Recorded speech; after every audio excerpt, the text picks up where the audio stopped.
আসসালামু আলাইকুম। আমি একটু আমার ভাগ্নিদের জন্য বাচ্চাদের জন্য আমি একটু চিকেন পপকর্ন বানাবো। এখানে আমি প্রথমেই একটু লবণ দিয়ে নেব। লবণ খুব অল্প দিব কারণ অন্য মশলা যাবে।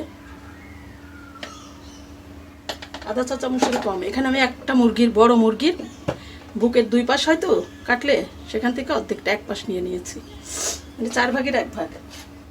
আর এখানে যা দেবো 1 চা চামচ আধা চা চামচের 1 চা চামচ রসুন, আধা চা চামচের কম আদা বাটা খুব অল্প দিয়েছি, না দিলেও হয় কিন্তু রসুনটা লাগে, দিয়ে দিলাম। আর এখানে আমি সামান্য একটু গোলমরিচ নিয়েছি আর সামান্য একটু 4 ভাগের 1 ভাগ লাল মরিচ। তো আমি মরিচ কম দিব কারণ বাচ্চারা খাবে তো এই জন্য। আর এখানে আমি সয়া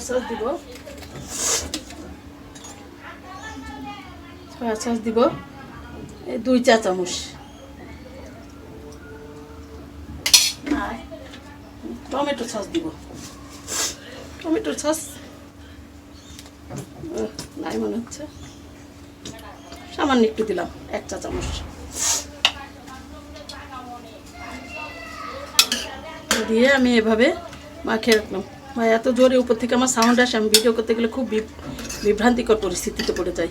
আর মাংসগুলো আমি ঠিক এইভাবে কেটে নিয়েছি, দেখিয়ে দিই।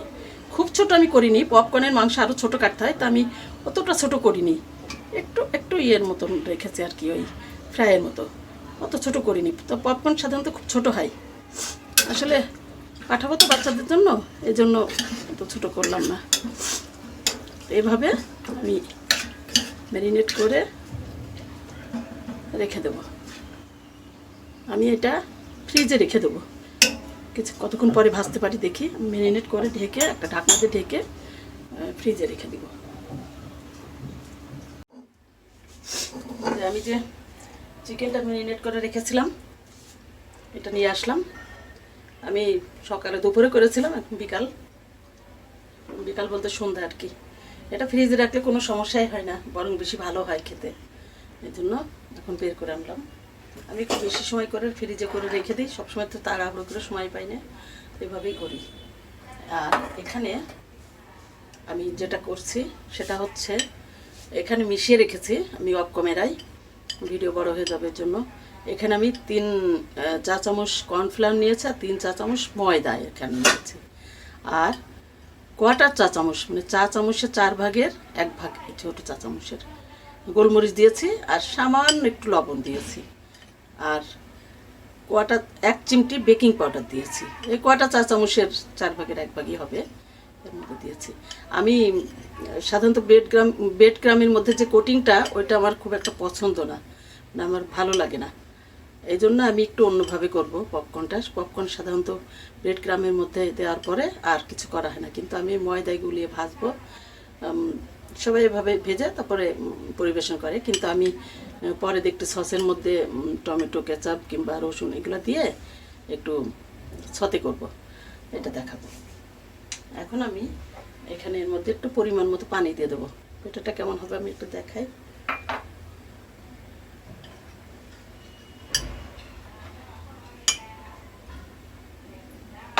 পানি হুট করে একবারে দেওয়া যাবে না, আর পাত্রটা মনে হচ্ছে ছোট হয়ে গেল। আমি বরং দইয়ের বাটিতে ঢেলে নিই।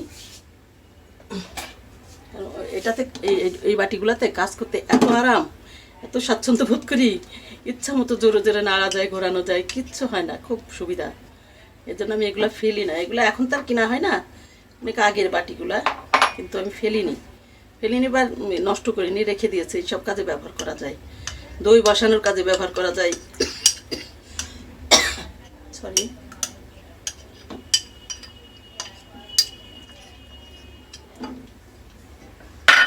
তারপরে কাবাবের যে ইয়েগুলো, এই যে কালো কালো এগুলো গোলমরিচের ভিতরে যেগুলো, ব্রেড ক্রাম মাখানোর জন্য এগুলাতে খুব সুবিধা। একটু ডিপ তো এই জন্য সুবিধা হয়। আবার কিছু বেঁচে গেলে সেটা ফ্রিজে ঢুকিয়ে রেখে দেওয়া যায়, কাঁচের জিনিস হলে তো ভেঙে যাওয়ার ভয় থাকে, নাই এখানে কোনো রিস্ক নাই। এভাবে রেখে দিই।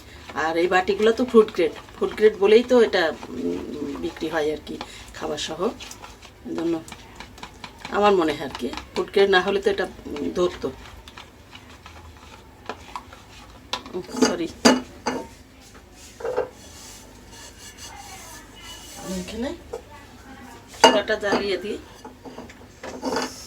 চুলাটা কড়াইটা গরম হতে থাক। আর আমি এই বেটারটা এরকম খুব বেশি ঘনও না আবার খুব পাতলাও না। আমার কোটিংটা খুব বেশি মোটা হওয়ার দরকার নেই, জাস্ট একটু ভাজা কোটিং করে। এই জন্য বেটারটা আমি খুব ঘনও করলাম না আবার খুব পাতলাও না, এরকম এই যে এরকম।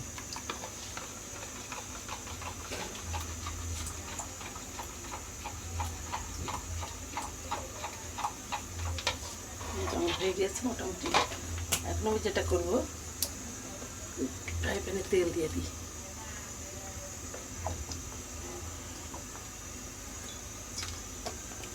এটা ছোট্ট কড়াইয়ের মধ্যে ভাজলে ভালো হয়, তেল কম দিলেই ডুবে যায়। কিন্তু আমি এখন ফ্রাই প্যানে দেখাচ্ছি।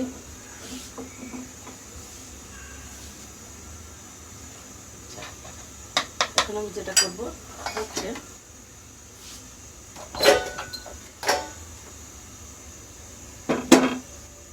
তেলটা মোটামুটি খুব বেশি গরম করা যাবে না, আবার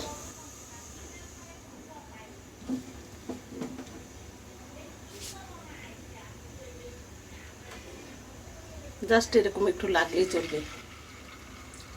আমি কোটিং করা কোনো জিনিসই আসলে আমার পছন্দ না, বাচ্চাদের আমি ওইটা কম দিতে চেষ্টা করি, কোটিং অল্প হলেই ভালো হয়।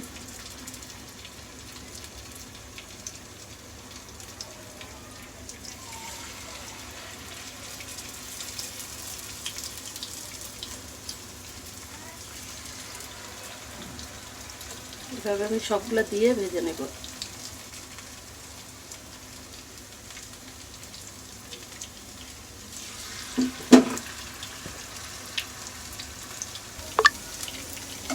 আমার চিকেনগুলো মোটামুটি ডান হয়ে গেছে, আমি এখন তুলে নিব। এগুলো এরকম গাঢ় করে ডিপ ফ্রাই বলে এটাকে, ঠিক করে করে ভাজতে হবে। তেল থেকে তুলে নিয়ে আমি বাকিগুলো এভাবে ডিপ ফ্রাই করে তুলে নেব ভেজে। আরও কয়েকটা আছে, আমি সেগুলো একটু ভেজে নিই, দেখাবো। চালিয়ে দিলাম। এখন আমি যেটা করবো, আমি 1 চা চামচ বাটার দিয়েছি, জমানো বাটার 1 চা চামচ, করলে একটু বেশি হবে, সামান্য একটু দিলেই হয়, জাস্ট ফ্লেভার। আর এই যে চিকেনগুলো ভেজে রেখেছিলাম, এই চিকেনগুলো আমি, চিকেন বলতে এগুলো পপকর্ন, তা পপকর্নটা এইভাবে ভেজে মচমচা অবস্থায় গরম গরম খেতে হয়, ভালো লাগে। অথবা দ্বিতীয়বার ভেজে মচমচা করে খেতে হয়। কিন্তু আমি একটু টেস্ট আর একটু ভালো মানে টেস্টি হওয়ার জন্য আর কি, আমি একটু নিজের কেরামতি দেখাবো আর কি, একটু এই সস দিয়ে একটু ছতে করে নিব, তাহলে এটা আরও মজা হয় খেতে। দেখাই, এখানে আমার বাটার নিয়েছি, গলার পরে 2 চা চামচ হয়ে যাবে।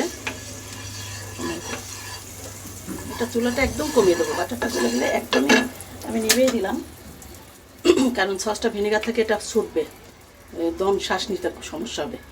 এখানে আমি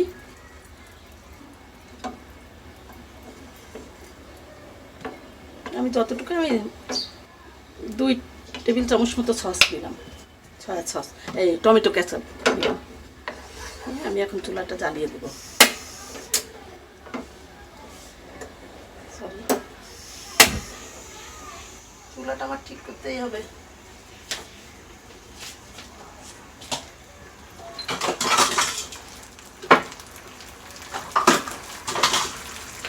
এখানে আমি একটু তেল দিব, তেলটা নিয়ে আসি, তেল আমি ফেলে দিয়েছি।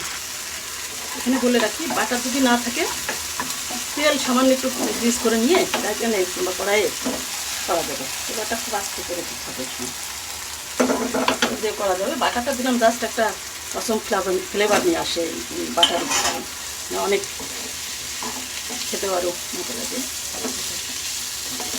সুন্দর একটা ফ্লেভার আনে।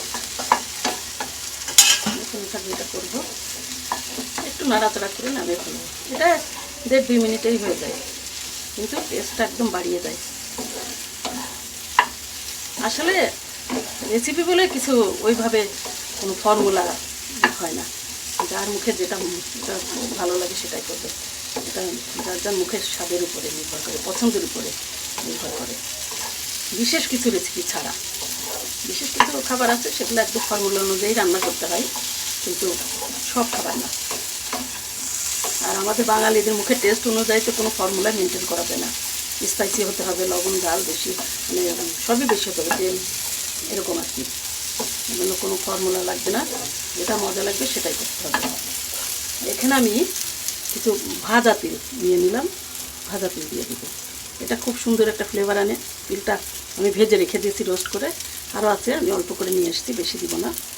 তো এখানে রয়ে গেল আরও দিয়ে, এটা দেখতে একটু অন্যরকম লাগে, বেশ ভালো লাগে, খেতেও মজা লাগে। এই তো আমার হয়ে গেল চিকেন পপকর্ন, তো আমার মতো স্টাইলে। এটা চিকেন ফ্রাইয়ের মতোই আর কি, সত্যি রেসিপি আসলে চিকেন ফ্রাই, চিকেন স্টিক একই রকম করেই করা হয়। এখন আমি ঠান্ডা হলে আমি যে এখান থেকে দেখিয়ে দিই, দেখতে কত সুন্দর লাগছে। এভাবে করে দেখবেন আপনারা, ভালো লাগবে। আল্লাহ হাফেজ।